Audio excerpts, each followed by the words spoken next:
Hi there and welcome to Rent Prep for Landlords. I'm Andrew Schultz, Community Manager here at Rent Prep. I'm also a real estate broker and property manager with over 10 years in the rental property industry. Today we're going to be talking about summer maintenance tips for your home or rental property, and we're going to be taking a look at items both inside and outside the home that people will typically overlook as they're getting their homes prepped for the summer. This video isn't meant to be your typical don't forget to wash the siding style of video. It's going to be a little bit more in-depth than that because we're really trying to go after the items that people tend to forget or overlook as they're getting a property prepped for the summer months. Some of these things might seem very, very minor, but letting these little minor things go over a period of time tends to lead to a much larger maintenance problem, and that's ultimately what we're trying to avoid. We found that over the past 13 years or so in the property management industry, we found that good preventative maintenance will oftentimes help you avoid the corrective maintenance, which tends to be a lot more expensive in the long run. So as you work through this list, you'll find that most of these concerns can be discovered and oftentimes corrected without any special tools, training, or equipment. This is literally meant to be a simple walk around your property with your eyes wide open. You would be shocked at how many things that you'll notice when you just spend the time to walk around the property and really give it a good once-over from top to bottom, looking at every aspect of the property. We're going to go ahead and start outside. Starting with the roof line, we're going to be talking about something that seems pretty obvious, and that's missing or degraded shingles. Obviously, this one is a no-brainer. It's pretty simple to look at a roof and tell when there's missing shingles or shingles that have degraded to the point where they need to be replaced. But I wanted to make sure that this was on the list, and I wanted to make sure it was high on the list because it's definitely easier to patch in a roof when it has a little bit of damage than it is to deal with a leaking roof situation once that water or ice or whatever has found its way into the property and started causing damage. Dealing with a couple of shingles is a lot easier than cutting out damaged drywall or dealing with a mold issue or anything along those lines. So if you see some shingles that are questionable, or you know that that roof is starting to get to a point where it's time to think about a replacement, try not to let that stuff drag on any longer than you absolutely have to. The longer you let it drag on, the more it's going to cost and the worse it's going to be for you in the long run. Since we're already on the roof line, we might as well talk about the chimney while we're up there. Specifically, I'm looking for you to check the outside of your chimney for any signs of damaged, cracked, or missing mortar, as well as any signs that bricks may be shifting or not staying in place in the chimney. Anything along those lines. You're also going to want to check to make sure that you have some sort of a chimney cap on your chimney. Chimney caps prevent anything from going down your chimney that doesn't belong there, such as birds, squirrels, debris, anything along those lines. Obviously, it's not good when wildlife ends up in your chimney, and that's why chimney caps are so important. You should have your chimney cleaned at least once a year, and what that's going to do is knock down any buildup that may have resulted from either gas or wood-burning appliances that are feeding into that chimney. Chimney fires are also a very real danger, especially if you're using an older furnace that may not be as efficient. Those older, less efficient furnaces cause buildup in chimneys, which over the course of time can cause a very serious situation that needs to be dealt with. When you have a wood-burning fireplace that vents into a chimney, you're guaranteed to get basically creosote buildup, which needs to be dealt with about once a year, maybe more frequently depending on how often you're burning wood or how much buildup your furnace is causing. But realistically speaking, about once a year, you're going to want to have your chimney cleaned from top to bottom and have a camera run down through there to make sure that you're not dealing with any bad mortar joints or any areas where buildup is starting to happen or where carbon monoxide can leak into the home, because obviously that's a pretty deadly situation to deal with. Moving down the roof line, don't forget to clean your gutters and downspouts. This one, again, is pretty common, but one thing that people often forget to do is make sure that the gutters are secured tightly to the house. We live here in Buffalo, and we're in a cold weather climate, so we see a lot of snow and ice buildup over the course of the winter months. There's a pretty good chance that over time, those spikes that hold your gutters onto the side of the house will start to loosen up, and the gutters will slowly start to pull away, which can lead to water or ice infiltration behind the gutters and under your roof line, which can be a very, very big situation, especially here in Western New York, where we get the ice buildup under the roof line. That's called ice damming, and it can literally cost you thousands of dollars in damages. So it's definitely something that you want to take a look at.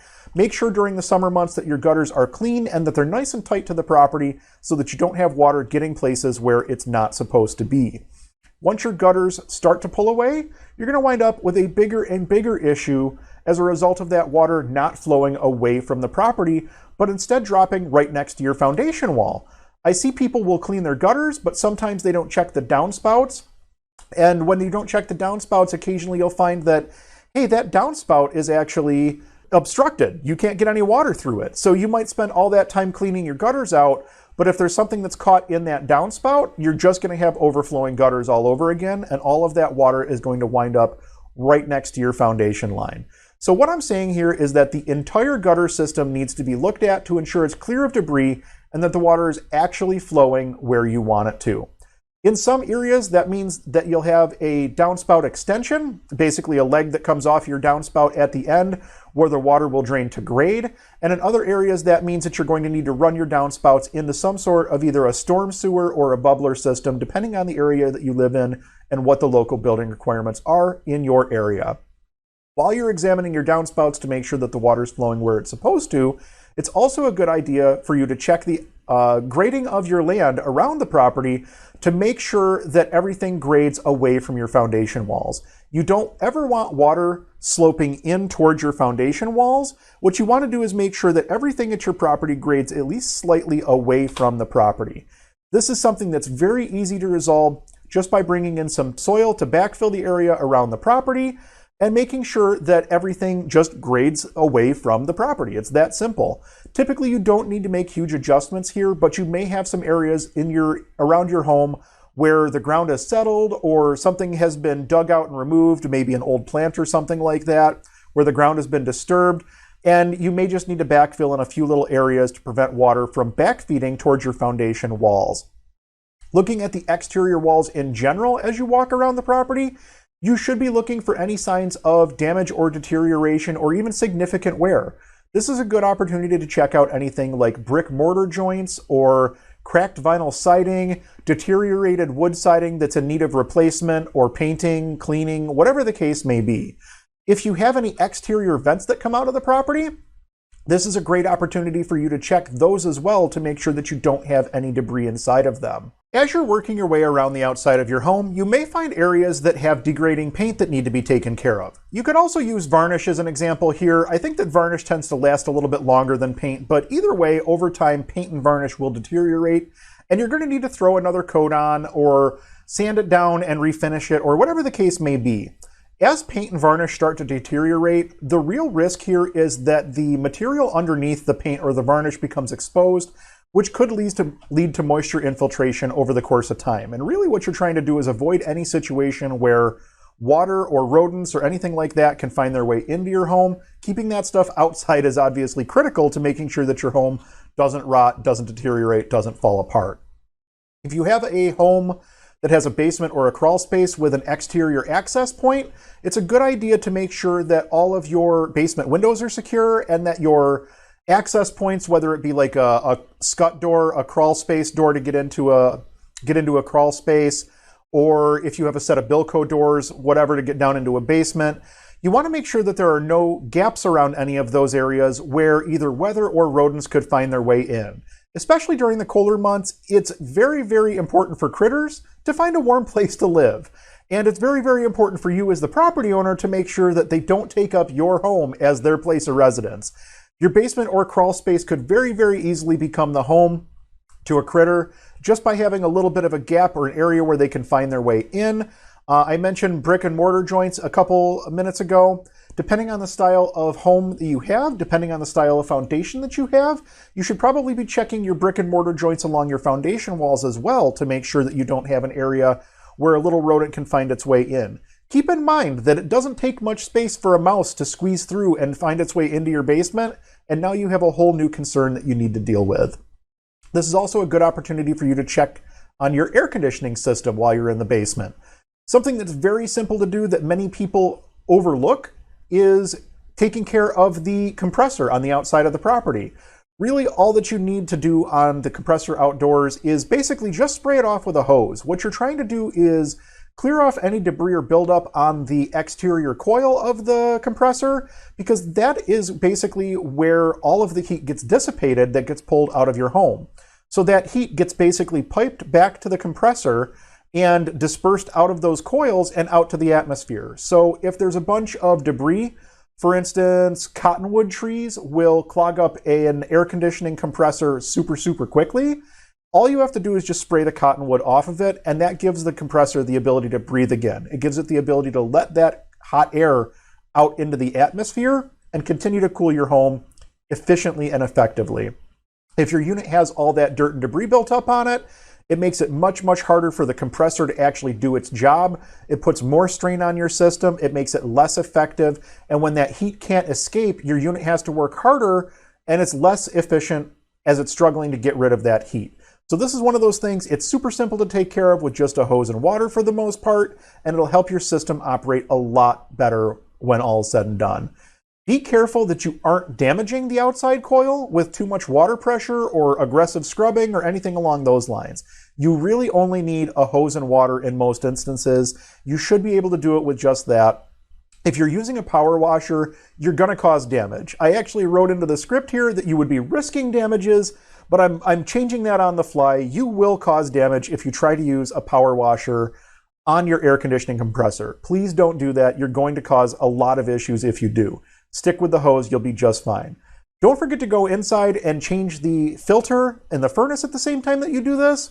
And while you're inside changing that furnace filter, it's a good idea to look at your condensate line coming off the furnace to make sure that that's clear of any obstructions that would prevent the water from finding its way to some sort of a drain. A lot of people just run it to a floor drain or to a nearby slop sink or whatever the case may be. But make sure that that line is clear from one end to the other so that the water can get where it's trying to go. Outside hose adapters are one of the biggest reasons for unexpected high water bills during the summer months. People will hook up a hose and not tighten it down, or it'll be tight, but it'll still be leaking water all over the place. And it doesn't look like a lot of water is leaking, but over the course of time, you're probably losing a gallon a minute. That's 60 gallons an hour. That's 720 gallons a day if somebody turns on a hose spout outside to water some flowers or wash a car or something like that and forgets to turn it off if that hose is sitting there and leaking all over the place.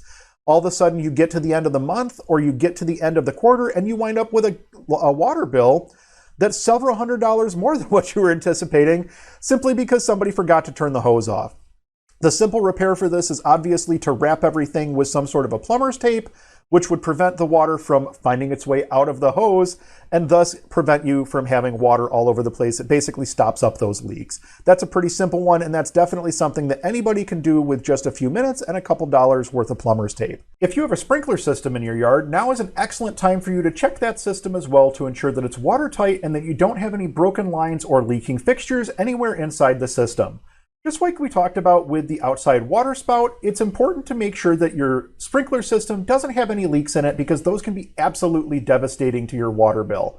It can also be devastating to your lawn if you have a whole bunch of water that is seeping out of a broken pipe underground, and it may take you quite a while to discover that until the water actually bubbles up to the surface and you realize, uh-oh, there's something going on underground here. So it's always a good idea at the start of the season to check your sprinkler system and ensure that you don't have any leaks that you're not aware of.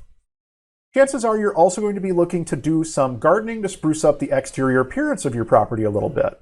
One thing that you're going to want to consider when doing exterior yard maintenance is to keep things like branches, trees, plants at least 12 to 18 inches away from the exterior walls and the roofline of your property.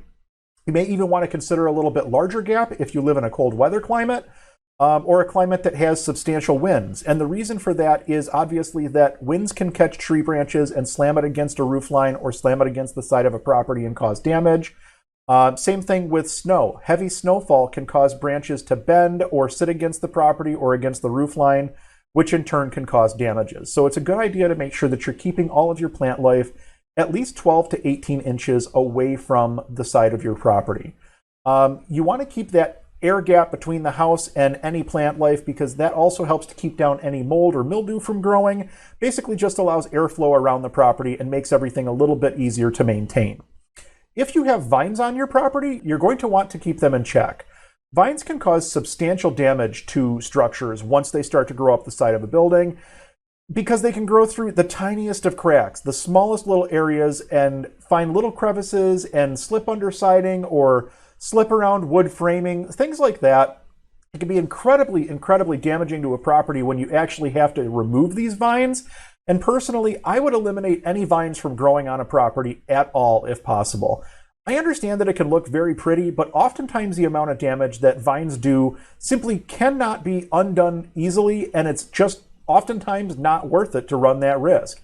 Even just pulling the vines down if they haven't managed to get behind walls and get into the siding and things like that can be a little bit tricky because those vines stick all over the walls. So every single one of those little sticking points needs to be either cleaned off of the side of the property or sanded out and painted, or whatever the case is to actually do the restoration after the vines have been removed from the side of the house.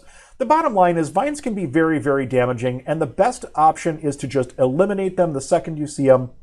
Put up a trellis if you really, really want your vines, but don't let them just grow wild up the side of your property. It will cause damage. When it comes to decks, decking, and stairs, you should be checking for signs of anything that's loose or deteriorating, which seems pretty straightforward. Decking is exposed to a lot of weather, especially if you're in a hot climate where the sun beats on it all the time, or a cold climate where it's constantly being heated and frozen and heated and frozen. Obviously, that can lead to situations where rotten deck boards or stair treads start to occur. But even something as simple as a deck board that's kind of popped up a little bit at one end can create a tripping hazard that only takes a minute or two to correct. And when you do correct it, it makes the entire property a lot safer. So what you're looking for in decks and decking is simple stuff. Things that are going to be a trip hazard, things that are going to be a situation where somebody's going to step on a board and fall through it. Obviously, those are the things that you're looking to take care of when it comes to decks, decking, and stairs. You should also check all railings to ensure that they're secure and don't have very much wobble to them. Don't be afraid to lean against a railing to test it.